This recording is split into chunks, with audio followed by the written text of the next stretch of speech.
Welcome back to another episode of A Nice Cup of Histortea. And today we're transporting you back to 17th century London.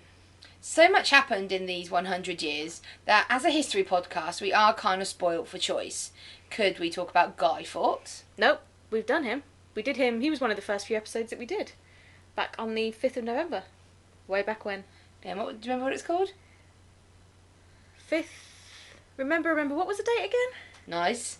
Could it be the plague? Nope, we've done that one too.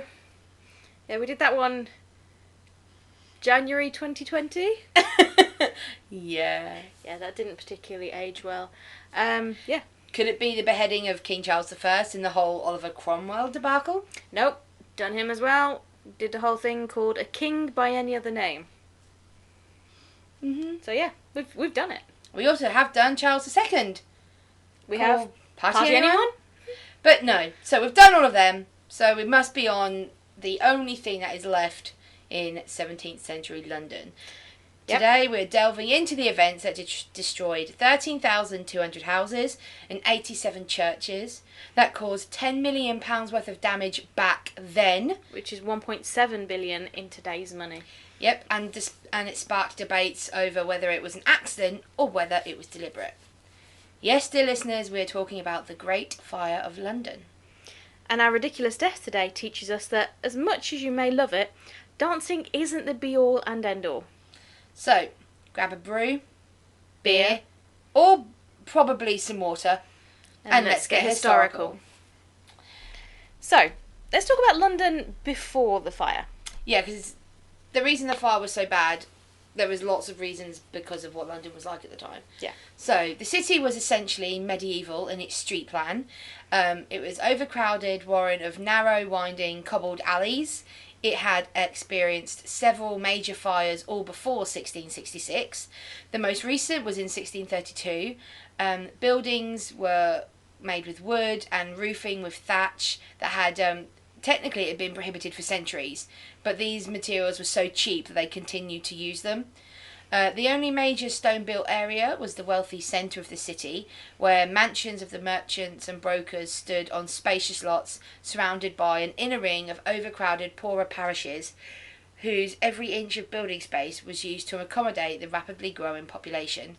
These parishes contained workplaces, many of which were fire hazards, foundries, smiths, glaziers, all that jazz, which were technically illegal in the city, but tolerated in practice. Yeah, it's like, you're not supposed to have them, but you know what? I'm going to walk away, and if I can't see it, it's not there. Yep. The houses were crowded, and their designs increased the fire risk. The typical 6 or 7, sometimes, story timbered London tenement houses had jetties, which were projecting upper floors. What? That's right. I wanted to sneeze, but I couldn't sneeze. Sorry, apologies. Yeah, they had jetties which were projecting upper floors. They had a narrow footprint at ground level, but maximised their use of land by encroaching on the street, as a contemporary observer put it, with the gradually increasing size of their upper storeys. The fire hazard was well perceived when the top jetties all but met across the narrow alleys. As it does facilitate a conflagration, so does it also hinder the remedy, wrote one observer. In 1661, Charles II issued a proclamation forbidding overhanging windows and jetties, but this was largely ignored by the local government. Charles's next sharper message in 1665 warned of the risk of fire from the narrowness of the streets and authorised both imprisonment of recalcitrant builders and demolition of dangerous buildings. It too had little impact. Yeah, so the houses were kind of built, rather than built wide, they were built up and kind of in an angle that they were almost touching each other. Yeah. So the left of the street and the right of the street were almost touching each other. Yeah, it mostly blocked out the sunlight, didn't it? Just made them dark, dingy alleyways between the houses. Yeah, the riverfront was important in the development of the Great Fire. The Thames offered water for firefighting and the chance of escape by boat, but the poorer districts along the riverfront had stores and cellars of combustibles, which increased the fire risk. All along the walls, the rickety wooden tenements and tar paper shacks of the poor were shoehorned amongst old paper buildings and the most combustible matter of tar, pitch, hemp, rosin and flax, which were all laid up thereabouts. London was also full of black powder, especially along the riverfront. Much of it was left in the homes of private citizens from the days of the English Civil War. 500 to 600 tons of gunpowder were stored in the Tower of London. The ship chandlers along the Oise also held great stocks stored in wooden barrels. So there was the river was great, but along the whole entire riverfront was like a shit ton of gunpowder. Can we just, appreciate the irony of the fact that James I was nearly killed in a gunpowder plot, and then one of the things that nearly undid his grandson's city was gunpowder. Yep. Yeah. London Bridge was the only physical connection between the city and the south side of the River Thames, and was itself covered in houses. That's crazy to think. Yeah, there's houses all along the bridge. It was weird. It had been noted as a death trap in the fire of 1632, and by dawn on Sunday these houses were burning. Samuel Pepys, the known diarist, he observed the conflagration from the Tower of London and recorded great concern for friends living on the bridge. There were fears that the flames would cross London Bridge to threaten the borough of Southwark on the south bank, but this danger was averted by an open space between buildings on the bridge, which actually acted as a firebreak. Yeah, so the Great Fire of London that we're talking about is 1666. That was about 1632 fire. Yeah, so the fire that's not the Great Fire, but was still a pretty bad fire. Yeah, and you'd think they'd learn. No. But apparently not. So the 18-foot or 5.5 metre high Roman wall that was enclosing the city put the fleeing homeless at risk of being shut into the inferno. Once the riverfront was on fire and the escape route was cut off by boat, the only exits were the 8 gates in the wall. During the first couple of days, few people had any notion of fleeing the burning city altogether. They would remove what they could carry of their belongings to the nearest safe house. In many cases, the parish church or the precincts of St Paul's Cathedral, only to have to move again hours later. Some moved their belongings and themselves 4 and 5 times in a single day. The perception of a need to get beyond the walls took root only late on a Monday, and then there were near panic scenes at the narrow gate as distraught refugees tried to get out with their bundles of carts, horses and wagons. The crucial factor that frustrated firefighting efforts was the narrowness of the streets. Even under normal circumstances, the mix of carts, wagons and pedestrians in the undersized alleys was subject to frequent traffic jams and gridlock. Even then, gridlock in London. During the fire, the passages were additionally blocked by refugees camping in them amongst their rescued belongings or escaping outwards away from the centre of destruction, as demolition teams and fire engine crews struggled in vain to move towards it. So you've got one lot of people trying to move out, another lot trying to move in, so it just created a big mush of people. Yeah, there was about 350,000 people lived in London just before the Great Fire, and it was one of the largest cities in Europe. It was following a long, dry summer that the city was suffering a drought.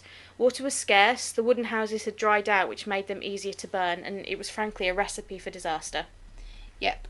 So that was London at the time of the fire.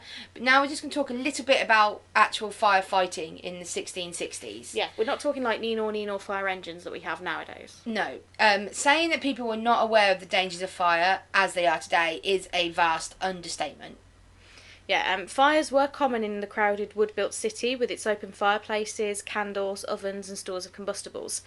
There was no police or fire brigade to call, but London's local militia, known as the trained bands, were available for general emergencies, at least in principle.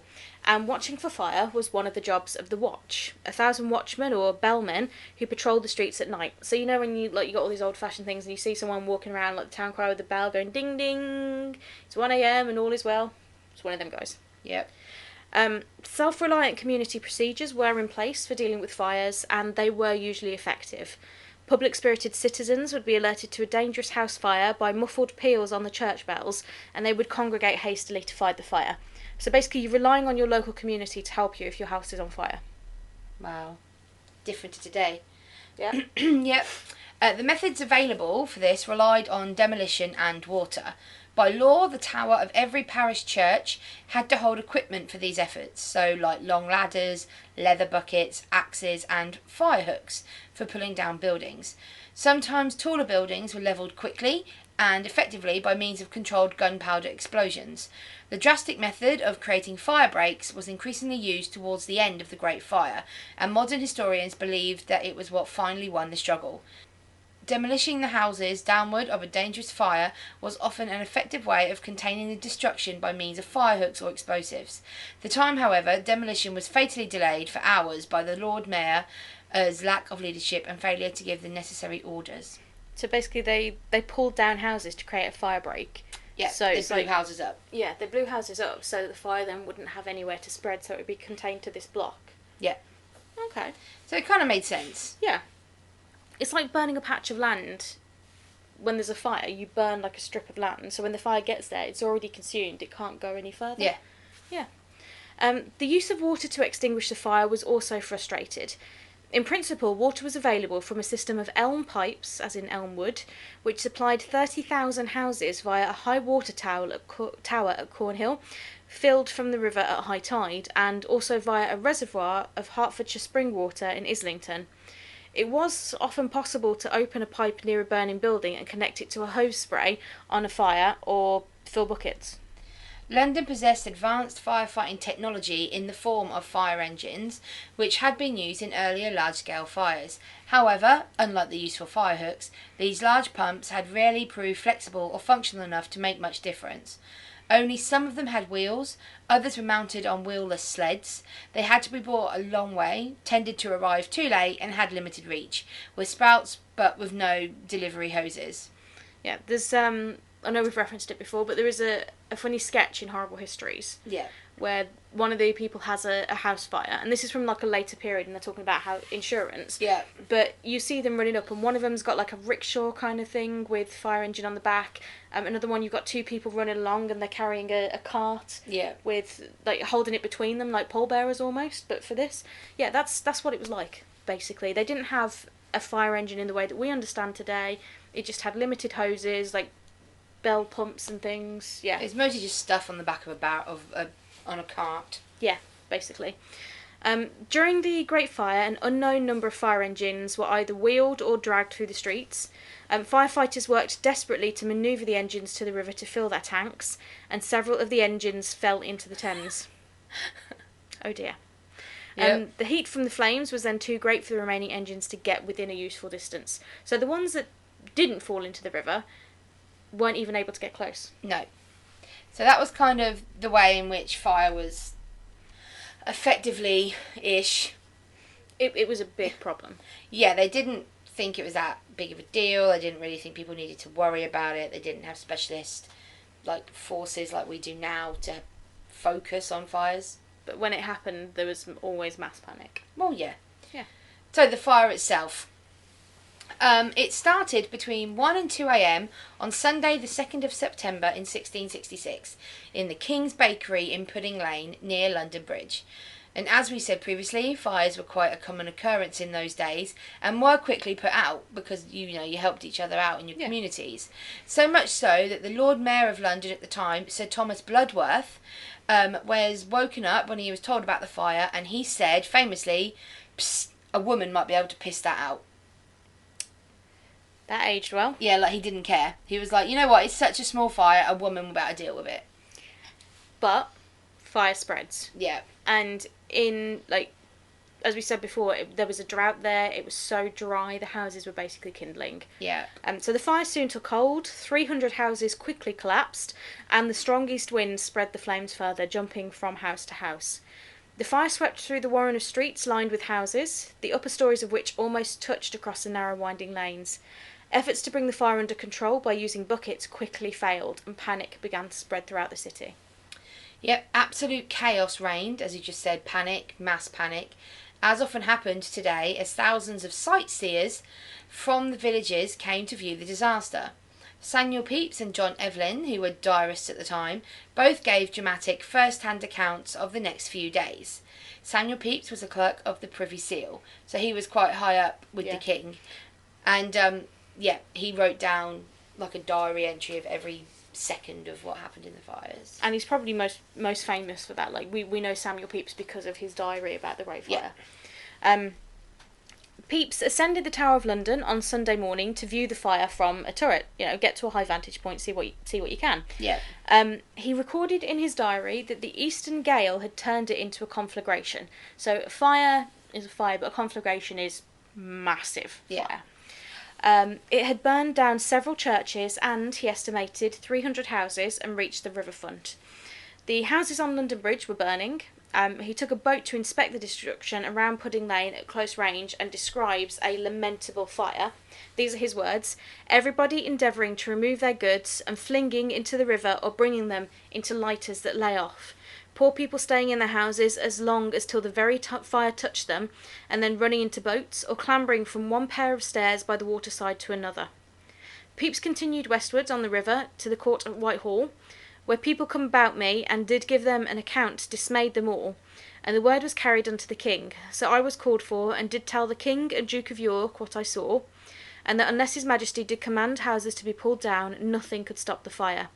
They seemed much troubled, and the king commanded me to go unto my Lord Mayor from him, and command him to spare no houses, but to pull down before the fire every way. Charles's brother, James, Duke of York, offered the use of the Royal Life Guards to help fight the fire. Yeah, so because Samuel Pepys was like a member of the Privy Council, he actually could speak to the king. Yeah. So he was the one who went and told Charles II that there's a fire happening. He's like, mate, fire. Yeah, and Charles was like, "Oh man, we've got to do something." Yep. Yep. And like we said, he did write a very detailed and very long account of each day of the fire, and that can be read in full. We'll leave a link to that in the kind of description, show notes at the bottom. But we didn't think you'd want to know every single detail of every single day of the 5 days of the fire. We'd be here for like hours and hours and hours. Yeah. And good old Pepys, he does use 10 words where one will do. Yeah. Yeah. Unlike someone else we know. No idea what you mean. As the fire raged on, people tried to leave the city and poured down the River Thames in an attempt to escape by boat. So now not only is the land jammed, the river is jammed as well. Yeah, so that was early hours of the 2nd of September, and by the 4th of September, half of London was in flames. The king himself joined the firefighters. He was passing buckets of water to them in an attempt to quell the flames, but the fire raged on. Good old Charlie. Yep.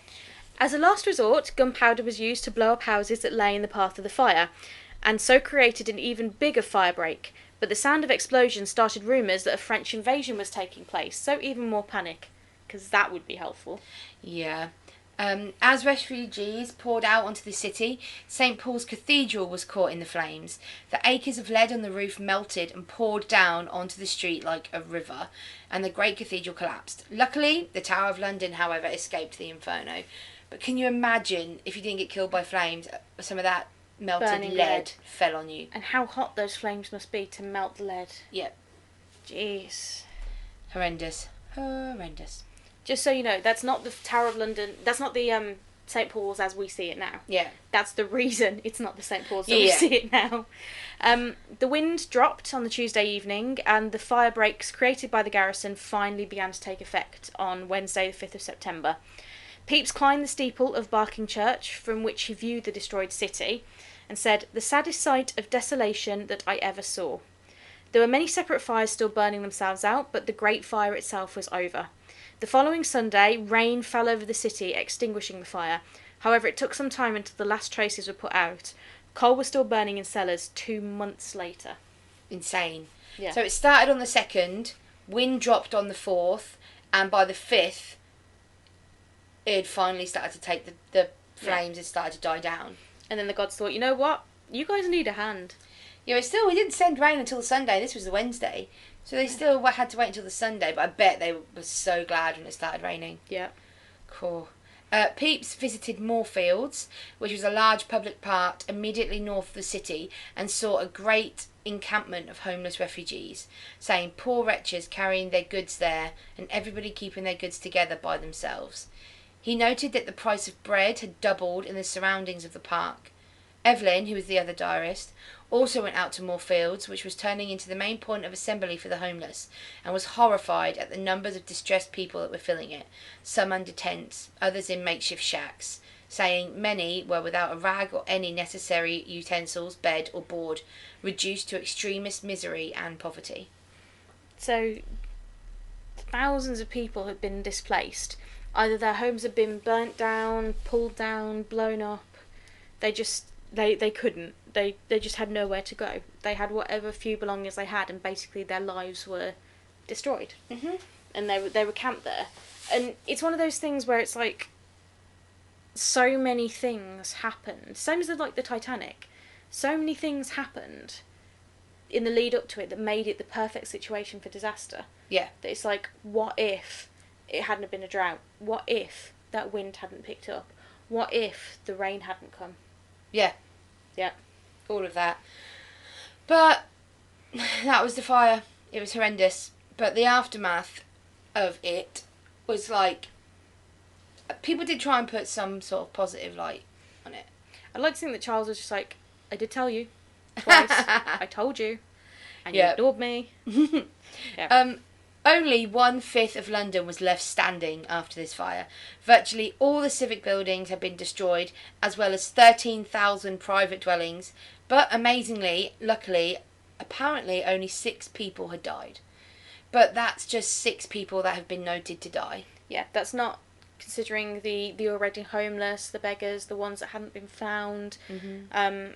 Yeah, there's only 6 that we know of. But considering, 13,000 private buildings, civic buildings, churches, everything like that, only 6. Yeah. That's a silver lining in a way. Yeah. Yeah. Hundreds of thousands of people were left homeless. 89 parish churches, the Guildhall, numerous other public buildings, jails, markets, and 57 halls were now just burnt out shells. The loss of property was estimated at £5 to £7 million. And that was back then. That was back then. Yeah, that's billions now. Yeah. King Charles II gave firefighters a generous purse of 100 guineas to share between them. Not for the last time would a nation honour its brave firefighters. So that was like the first time that a monarch, or really anyone in some sort of position, honoured firefighters. Yeah. Like, police were honoured and things like that, or guards. Yeah. But nobody had ever thought as a position of being a firefighter as like a job. Yeah. But he was the first one to honour them. Just like, you know what? You guys, we couldn't have done it without you guys. Yeah. 100 guineas isn't loads, but it's not nothing. It's a fair whack, to be fair. In the immediate aftermath of the fire, a poor, demented French watchmaker called Lucky Robert Hubert claimed that he was an agent of the Pope and had started the Great Fire in Westminster. He later changed his story to say that he had started a fire at the bakery in Pudding Lane.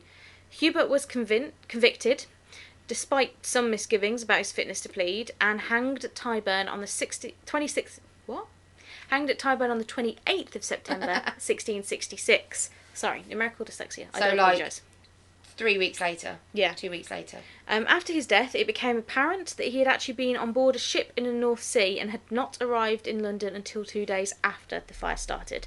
So it was physically impossible for him to have done it. Yeah, but he said he had. Yeah. So, to be fair. I think they were probably looking for a scapegoat. Yeah. Although the Great Fire was a catastrophe, it did cleanse the city. The Great Plague epidemic of 1665 is believed to have killed 1/6 of London's inhabitants, or 80,000 people, and it is sometimes suggested that the fire saved lives in the long run by burning down so much unsanitary housing with their rats and their fleas, which transmitted the plague, as plague epidemics did not reoccur into London after the fire, until COVID-19. Yeah, I mean, let's not anyone in Pudding Lane. Let's not have a repeat. That's not how we want to deal with COVID. Thank you very much. But yeah, they do say that fire purifies. So Yeah. Just it's not great. No. Charles II encouraged the homeless to move away from London and settle elsewhere, and immediately issued a proclamation that all cities and towns whatsoever shall without any contradiction receive the said distressed persons and permit them the free exercise of their manual trades. So basically saying, if you are a surrounding city or town, you have to let these people in, you have to let them practice their jobs. Yeah. You have to give them a home. A special fire court was set up from February 1667 to September 1672 to deal with disputes between tenants and landlords and decide who should rebuild based on ability to pay. Cases were heard and a verdict usually given within a day. Without the fire court, lengthy legal wrangles would have seriously delayed the rebuilding, which was so necessary if London was to recover. He did good.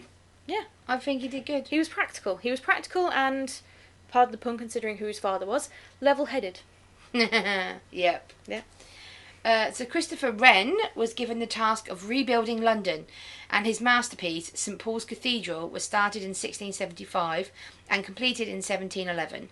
In memory of Sir Christopher, there is an inscription at the cathedral now, which reads, Si monumentum requiris circumspice. which means, if you seek his monument, look around. Which basically means, if you stand anywhere in London, Yeah. everything in London is a monument to him. That's pretty awesome. Isn't it? Yeah. That gave me shivers. Shivers, man. Wren also rebuilt 52 of the city's churches, and his work turned the City of London into the city that we recognise today. And guess what? Most of it was stone. Mm-hmm. New regulations were designed to prevent such a disaster from happening again. Houses now had to be faced in brick instead of wood. Some streets were widened and 2 new streets were created. Pavements and new sewers were laid, and London's quaysides were improved. The results were noticeable. London is not only the finest, but the most healthy city in the world, said one proud Londoner in 1667. So, good stuff is coming out of it. Yeah, definitely. A monument was erected in Pudding Lane on the spot where the fire began and can be seen today, where it is a reminder of those terrible days in September 1666. Even though an official inquiry into the Great Fire concluded that the hand of God, a great wind, and a very dry season caused it. An inscription on the memorial, which this inscription was removed in 1830, did blame the disaster on the treachery and malice of the Popish faction. So someone had put an inscription blaming the Catholics, but that was removed in 1830. That's because all the religious back and forth was still a major issue, even then. Yeah. In 1986, London's bakers finally apologised to Lord Mayor for setting fire to the city. Members of the Worshipful Company of Bakers, odd name, gathered on Pudding Lane and unveiled a plaque acknowledging that one of their own, Thomas Fariner, was guilty of causing the Great Fire in 1666. Yeah, so he was the Thomas Fariner was one of. He basically is said to have started the whole thing. Yeah, wasn't it like an ember from his? Yeah, he was a baker for the king, and an ember from his fire hit some hay, and that's it. But I can't believe that the Bakers Association basically was like one of our own started the Great Fire of London. 320 years later, they were sitting around and just went, you know what? I think it's time, guys. I think we need to say sorry. We need to say sorry for something that we essentially had very little to no control over. Mm-hmm. But I did hear that Thomas Fariner, his family, it was him, he had a wife and 2 children, and he had like a servant, a woman servant, and when the fire started, they all jumped out of the top story window, but his servant wouldn't, because she was scared of heights, and she died, and she was unnamed, so nobody even knew her name. Oh, bless her. But she died in the very first house. She's like the first victim of the Fire of London, an unnamed servant. Well, this is dedicated to her. Oh, okay. Yeah. So, the fact that was the right thing to do, you know? Fair enough. Yeah. So, if we ignore, just for a moment, that the bakers took the blame, was it an accident or was it an act of terrorism? Ooh. Because suspicion soon arose in the threatened city that the fire was no accident. The swirling winds carried sparks and burning flakes long distances to lodge on thatched roofs and in wooden gutters, causing seemingly unrelated house fires to break out far from their source, and giving rise to that fresh fires were being set on purpose. So basically, there was like houses that might have even been like a street away, but a single tiny ember was carried along the wind and got one of the thatched houses and set that one on fire. So it'd be like the first one on that street, and they were like, oh, that's weird, that can't be from the actual fire, that must have been done on purpose. So they've got in their mind like this little hooded figure running around the streets with a firebrand just going, set this on fire. While it was firing, this is what was going on. Yeah. This is very, very eerily similar, and hopefully we'll cover it one day, but very eerily similar to some of the things that were said and happened during the Great Fire of Rome during Nero's time, in that random unrelated fires later started. It turns out it was the wind that blew it. Yeah. But everyone was like, oh, must be Nero. And it's like, oh, must be the Catholics. Yeah. Foreigners were immediately suspected because of the ongoing Second Anglo-Dutch War. Fear and suspicion hardened into certainty on Monday as reports circulated of imminent invasion and foreign undercover agents seen casting fireballs into houses or caught with hand grenades or matches. So the fire began early hours of the Sunday, so this is the next day. Yeah. And so those explosions, as we said earlier, caused panic, didn't help. Yeah. So the place is on fire, shit's going down. They decided that now would be a great time to start a wave of street violence. There's always going to be looters and rioters. There was also religious alarms of renewed gunpowder plots. The fears of terrorism received an extra boost from the disruption of communications and the news.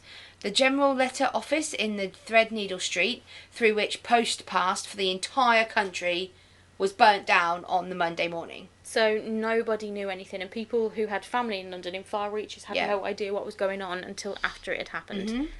Yeah. The London Gazette just managed to put out its Monday issue before the printer's premises went up in flames. Hot off the press, literally. Suspicions rose to panic and collective paranoia on Monday, and both the trained bands and the Coldstream Guards focused less on firefighting and more on rounding up foreigners, Catholics, and anyone else appearing suspicious, arresting them, rescuing them from mobs, or both. Yep, so there's still a fire going on. This is all happening. We're going to look for someone to blame while London is still on fire. Yeah, instead of focusing on this and then looking for someone to blame. No. Yeah. A prominent figure, Thomas Middleton, he wasn't English, so he was classed as a foreigner. Mm-hmm. He was witnessed fire to appear erupting from the centre of buildings that weren't near each other, which he said made everything seem really dodgy. Yeah. Water wheels were destroyed. Was that a coincidence? Exactly. To be honest, the Dutch were the number one suspects during all of this because of the commercial rivalry that was going on at the time. Yeah, and that commercial rivalry is partly what sparked and was sparked further by the war. Yeah, and that's because just before this, Sir Robert Holmes, who was an English naval officer, went and set fire to the Dutch port just before. So there was a lot of... The Dutch had basically stopped... what's the word I'm looking for? Trade relations with England. So Sir Robert Holmes went over there and set fire to the port. Yeah. And then the next thing they knew, London was on fire. So it's like, was this a deliberate revenge on what he had done? And to be honest with you, if you have enough of a conspiracy theory, you can find things to tie into it. You can find things that will make it make sense. Fears of foreign terrorists and of a French and Dutch invasion were as high as ever amongst the traumatised fire victims. There was panic on the Wednesday night in the encampments at Parliament Hill, Moorfields and Islington. A light in the sky over Fleet Street started a story that 50,000 French and Dutch immigrants had risen and were marching towards Moorfields to murder and pillage. It's an oddly specific story. Isn't it? Yeah. Surging into the streets, the frightened mob fell on any foreigners whom they happened to encounter. Didn't matter if they were French and Dutch or if they weren't. If they were foreign, they were going to get it. They were pushed back into the fields by the trained bands, troop of lifeguards, and members of the court. The mood was now so volatile that Charles feared a full-scale London rebellion against the monarchy. Justified, I mean, considering what happened to his father. Yep. You could tell he would be tetchy about things. But he still helped. Yeah. Food production and distribution had been disrupted to the point of non-existence. So Charles announced that supplies of bread would be brought into the city every day and markets were set up around the perimeter, just so that his people could get food. Yeah, and see that, you know, I guess that must be, he's like, we need to do something good. Like, something bad could really happen here. Yeah. I don't want to lose my head. I like my head on my body should stay. He learned the lessons that his father refused to. Yeah, so I like this because I think Charles II does get a rap of just being the king who brought everything back and the king who brought back partying. Yeah. And fight the urge. But it's nice that he actually did all this. Yes.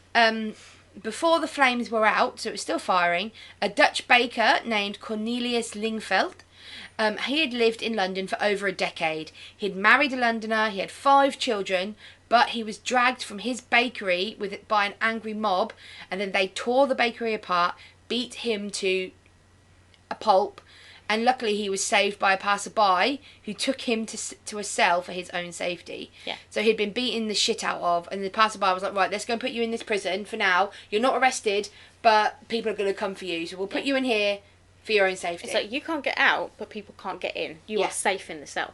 Yeah. A Swedish diplomat was nearly hung, saved only by the Duke of York, who happened to see him and demanded he be let down. A blacksmith felled a Frenchman in the street with a vicious blow with an iron bar, so he killed him. A witness recalled seeing his innocent blood flowing in a plentiful stream down his ankles. That was quite a blow. Isn't it, though? A French woman's breasts were cut off by Londoners who thought the chicks she carried in her apron were incendiaries.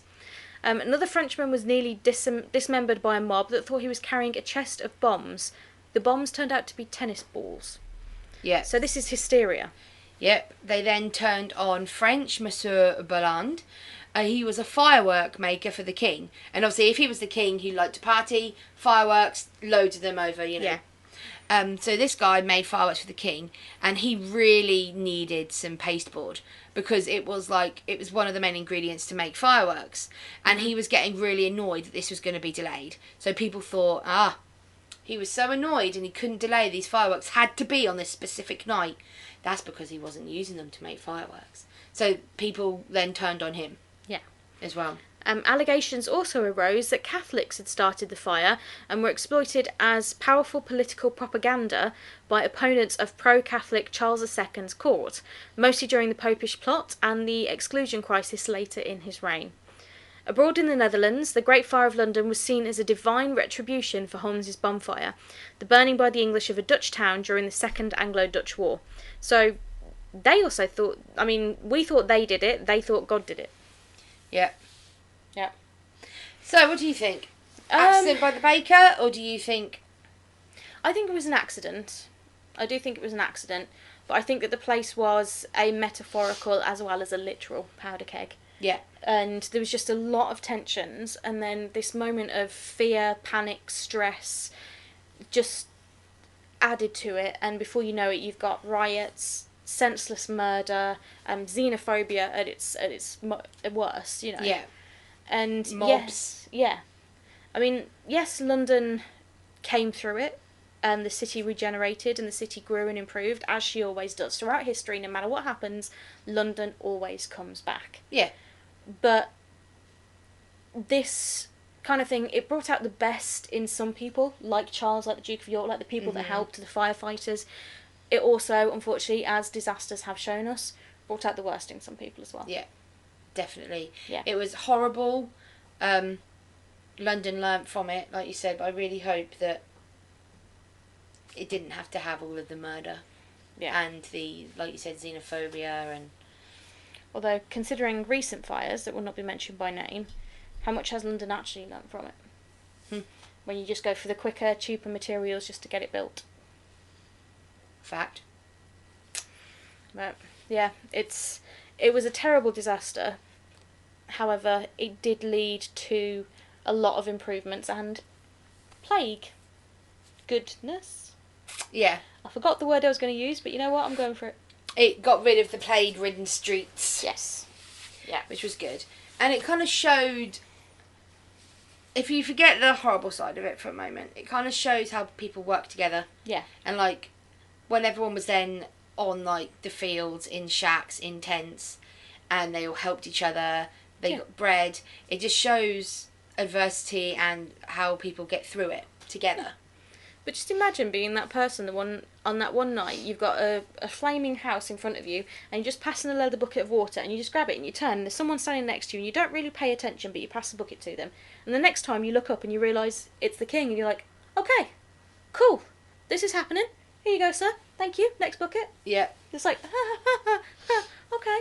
But you know what? I think if that happened, back when she was a babe, when she was younger, I reckon Queen Elizabeth would be out there. Oh yeah, 100%. Well, you know when... Our current queen would totally be out there. Yeah. Well, you know that they were down in the air raid shelters and helping out when Buckingham Palace got bombed during the war. Her and her parents. Yep. And she was in World War II. She was she's a mechanic. Yeah. That's why she can drive Land Rovers and stuff. Yeah. She was a mechanic. Yeah. So I think he's probably the one that started that. I mean, yes, monarchs have got involved in wars and everything beforehand, and fought hand to hand, but this is the first time we really see a monarch properly pitching in and helping everybody.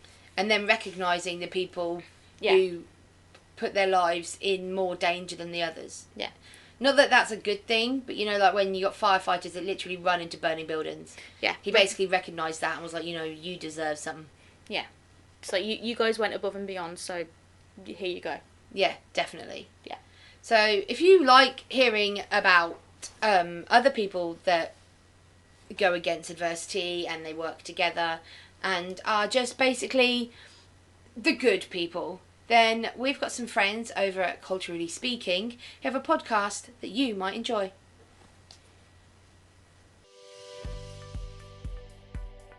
Hey, do you want to hear about Scott who came back from the dead? Or why Nelson wrote a book called Unlucky Sperm Club? How about Terry, whose mother pretty much exchanged her for drugs? Season 3 of Culturally Speaking is back, where we share amazing stories of life-changing experiences and adversities that truly celebrate human resilience. Check out Culturally Speaking now on all podcast platforms, and remember to subscribe, rate and review wherever you listen. You'll also find us on Instagram at Culturally Speaking Podcast.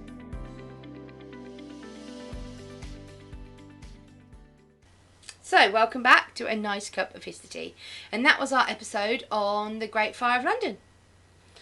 Did you learn something new, Carrie? I did indeed, and just as an FYI, Mm-hmm. a guinea, because we said that Charles gave them 100 guineas. Ah, for the yeah, fire. 100 guineas to the firefighters. A guinea was worth £1, 1 shilling, which is the same as about £1.5 in modern money. So he gave them £100, which doesn't sound like much, But it went a yeah. long way. I mean, considering 5 million there is like 1.7 billion now, Uh-huh. £100, it's basically given him a couple of grand and just Yeah. said, "There you go, mate." Share it between you. Yeah. Like, he didn't have to do that, and monarchs No. before didn't. No. They didn't recognise firefighters as He- anything. He could very easily have just taken the credit for it. Mm-hmm. But Anyway. no, he did not. So, ridiculous death. Yeah, this is our little segment that makes us, don't want to say laugh, but we do, at people who have geniusly took themselves out of the gene pool and have been part of the aptly named Darwin Awards. Yes, the defective tea leaves of Histortea. Yes. Yeah. So, Tell me about it. we are going to talk about somebody who was originally known as Giovanni Battista Lully, who became known as Jean-Baptiste Lully. Okay. He was born a miller's son, and with the passing of his mother, he moved from Italy to France. And it was there where he became the multi-talented man that, if you are a music buff, you will have heard the name Jean-Baptiste Lully. Have you heard him? You're a music buff? I have heard of Jean-Baptiste Lully. Yes. Yes. He was very well versed in music. He was able to play loads of instruments, such as the guitar and the violin. They are very different, so he could play them both. I mean, they're both And- string instruments, technically. Yep. In addition, he soon earned him the nickname Baptiste, which was given to respect of his multiple talents as a musician and a dancer. Very important. He was a very good musician and a very good dancer. Dancing. Okay, noted. In 1653, before the young Louis XIV became king of France, he made Jean-Baptiste Lully the royal composer of his instrumental music. It's quite an honour. That is a huge honour. Lully then continued to gain the young Louis XIV's favour and progressed even further in his music career. He became the superintendent of the royal music and music master of the royal family. So he taught the royal family music as well. Yeah. More notable contributions would be in his early productions of operas from 1673 to 1687. Unfortunately, just when it looked like Lully was going to go on to have a phenomenal music career, a tragic accident happened. Oh dear. Yeah. Way before conductors used like batons as conducting tools, with the little thing that looks like a silver thing. Yes, the baton. Yep. I'm trying to describe it. You're more musical. Why did you not find this week's ridiculous death? God. I did Beowulf. Okay, yeah, fair. They used staffs instead, made of wood. The method of conducting using a staff was vastly different compared to the usage of a baton. The conductor indicated the time of the piece by banging a large staff on the floor, while with a baton, as it is used today, is done by drawing patterns in the air. In 1687, Jean-Baptiste Lully was using a staff when conducting a Te Deum. Te Deum. What's that mean? It's from Latin. It's from the Latin phrase "Te Deum laudamus," which means "we praise thee, O God." So it's like a praising song. It's a giving thanks song. So he was Or basically, he wrote this to be like, thank the gods for our king's recovery. Mm-hmm. Which seems he was almost like, he was like the highest he could get in helping the king's music. Like we said, he's superintendent, master, musician to the royal family. Like, praise you, God, for the king. Yeah, pretty much. He was using his staff, and he struck his foot with it by mistake. Ouch. The wound actually turned gangrenous quite quickly, and Lily was told that he would need to have his leg amputated to save his life. Yeah. He refused because it was his dancer's leg. Oh. He claimed that he would rather die than lose his ability to dance. It did not take long for the infection to go through his entire body, which resulted in his death just 2 months later. I would rather die than not be able to dance. Okay then. This And he gonna died. happen. Bye bye. Mm-hmm. Au revoir. Thought I'd do it in French because you know That's good. French. I mean, dancing's fun.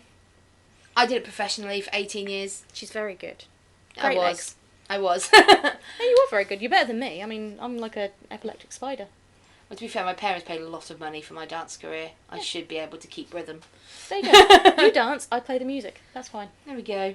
And neither of us shall use a stick. Well, no, definitely No. not. But as much as anyone likes dancing, I think, death is worse. I mean, he could still have played music without his leg. Dancing is not the be-all or end-all. Nope. It is not. I'm shaking my head, but that does not translate well into a podcast. It's fine. We get it. We absolutely get it. Yes. Well, that's it for this week's episode. Yes. If you want to give us a suggestion for next week's, we do have some exciting ones coming up, and we have some fun ones coming up throughout a spooky month of October. Oh, we do. We have a lot of spookiness coming up for October. And possibly some very interesting guest stars.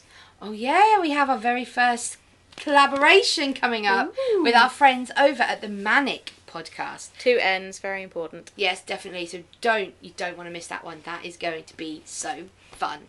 But if there's something that you would like to listen to, something you'd like to learn about, or something you just like us to try and mispronounce, then you can message us through Facebook, Instagram, Twitter.